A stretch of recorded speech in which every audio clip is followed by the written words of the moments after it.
Hey everyone from Tokyo Narita Airport. At the time of filming this, I just got off an ANA flight from Bangkok, and I have a relatively short connection to my next flight on United.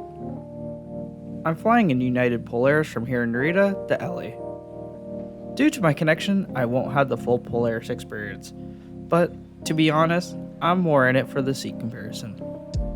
I was flying on separate tickets, so I had to go through customs in Japan before checking in again. I made it to the counter with about 30 minutes to spare before cutoff, but the security lineup was the worst I've ever seen it here. Luckily, it was moving pretty quick. Most people make the comparison between the three legacy US carriers on their business class products. As I've flown Air Canada's signature class the most, I've been curious on how United's Polaris seat would compare. My ride across the Pacific tonight is this brand new Dreamliner Dash 10, delivered only 4 months ago. Boarding was almost done as soon as I got to the gate, so straight onto the plane it was.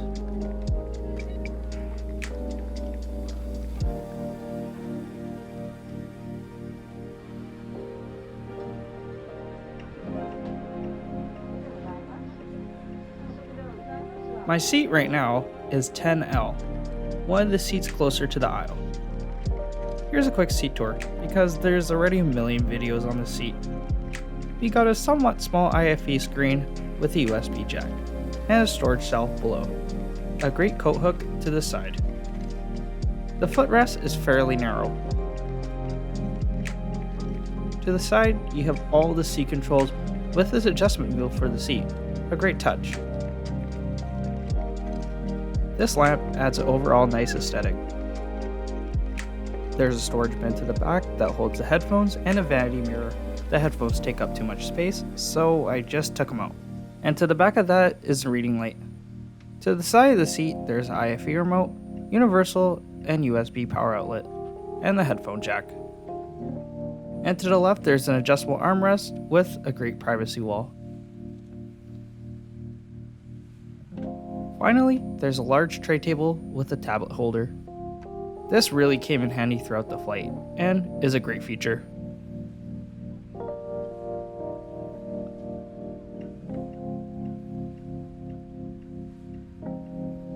Waiting at my seat was this awesome amenity kit that United has partnered with Away.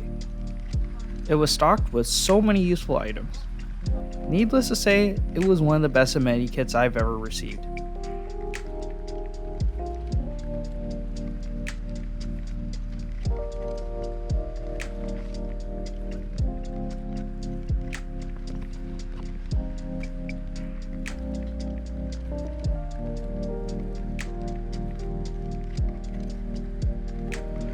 We pushed off the gate on time and made our 10-hour hop across the Pacific.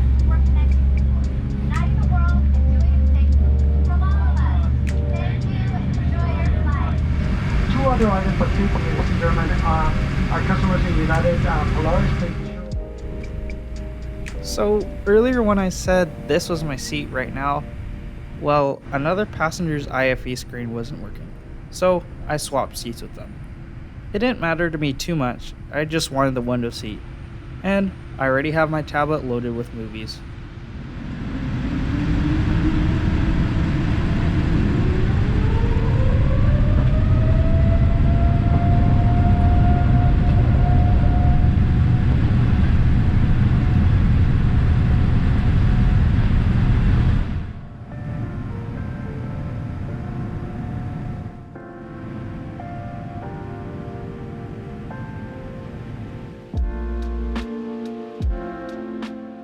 Right after the seatbelt sign came off, a lavatory visit was in order. It's stocked with some great amenities, hand cream, fabric cleaner for those messy meals, and this refreshing facial mist. Other than that, it's your standard affair with no shaving mirror or a lav window. Dinner started with a glass of cognac and some toasted nuts.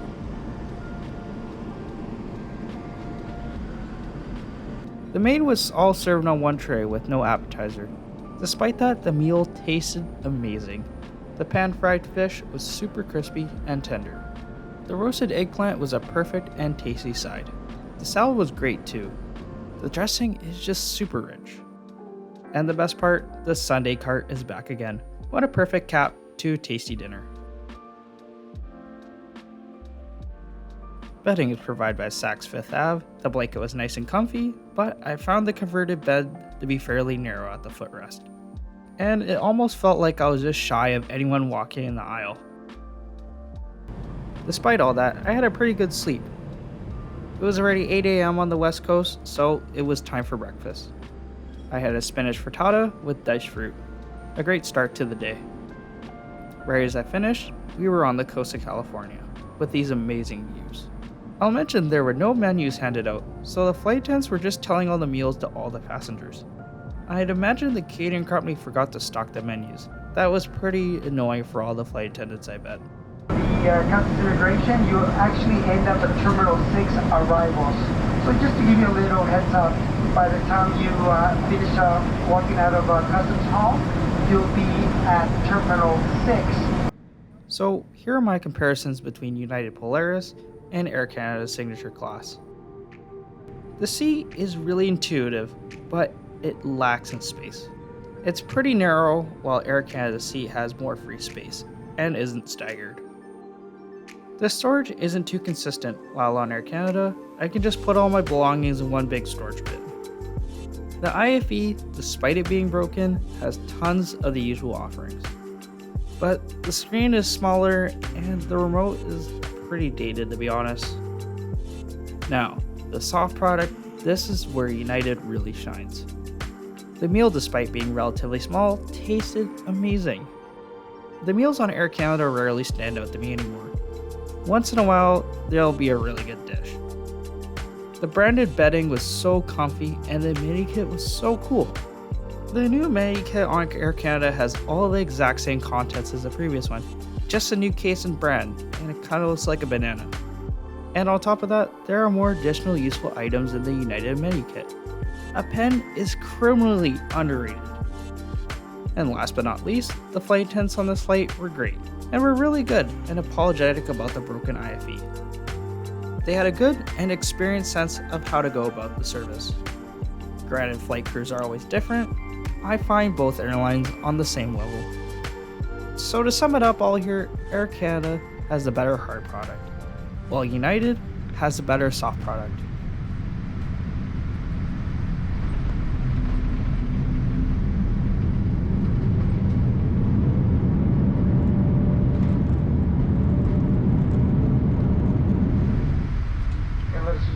Outstanding and superb landing by Captain Reynoso. First office was Aranda and Williams. United would like to be the first to welcome you to Los Angeles International Airport.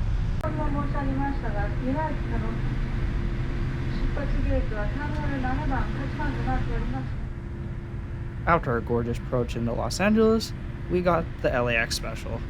Just sit on a taxiway for 20 minutes because the gate is occupied.